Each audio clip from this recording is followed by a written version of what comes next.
ખબર ગુજરાતમાં મહેસાણાથી સમાચાર મળ્યા છે કે જિલ્લાના પિલવાઈ ગામે યોજાયો આજે 76મો જિલ્લા સ્તરીય વન મહોત્સવ, જેમાં આરોગ્ય મંત્રી ઋષિકેશ પટેલની ઉપસ્થિતિમાં વિવિધ કાર્યક્રમો યોજાયા।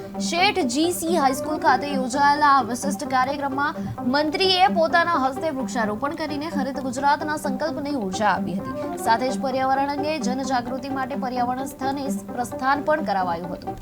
સતત વધતી વસ્તી, સતત વધતો જતો ટ્રાફિક શરૂ કરાવ્યા પછી અને કર્યા પછી એમને બે વિષય ખાસ હાથમાં લીધા। વન કવચ વધવું જોઈએ। ગુજરાતની અંદર જે વૃક્ષોનું હયાત પ્રમાણ છે એ હયાત પ્રમાણને વધારવાનું કામ કેવી રીતે કરવું જોઈએ અને એને જીવંત બનાવવાનું, ફોર્માલિટી બનાવવાનું નહીં, એ પ્રકારનું કામ હાથમાં લીધું। અને વડાપ્રધાન બન્યા પછી પણ એમને એક માના નામે વૃક્ષ વાવવાની જે શરૂઆત કરાવી, હું આપને કહેવા માંગુ છું, ગામની અંદર ગૌચર હોય, સરકારી જમીન છે, એ જમીનોની અંદર ઘરમાં કોઈ બહારથી દીકરી પરણીને ઘરમાં આવે તો એ તારીખ સાથે એ વૃક્ષ વવાય।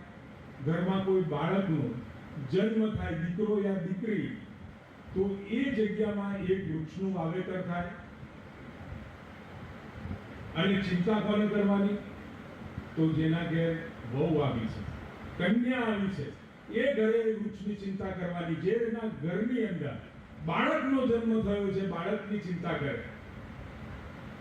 આ પ્રકારનું પહેલા સૌરાષ્ટ્રમાં અને ત્યાં સહિત આપણા સવાયા ગુજરાતી એવા કામા મુનશીજીએ 1950માં કરી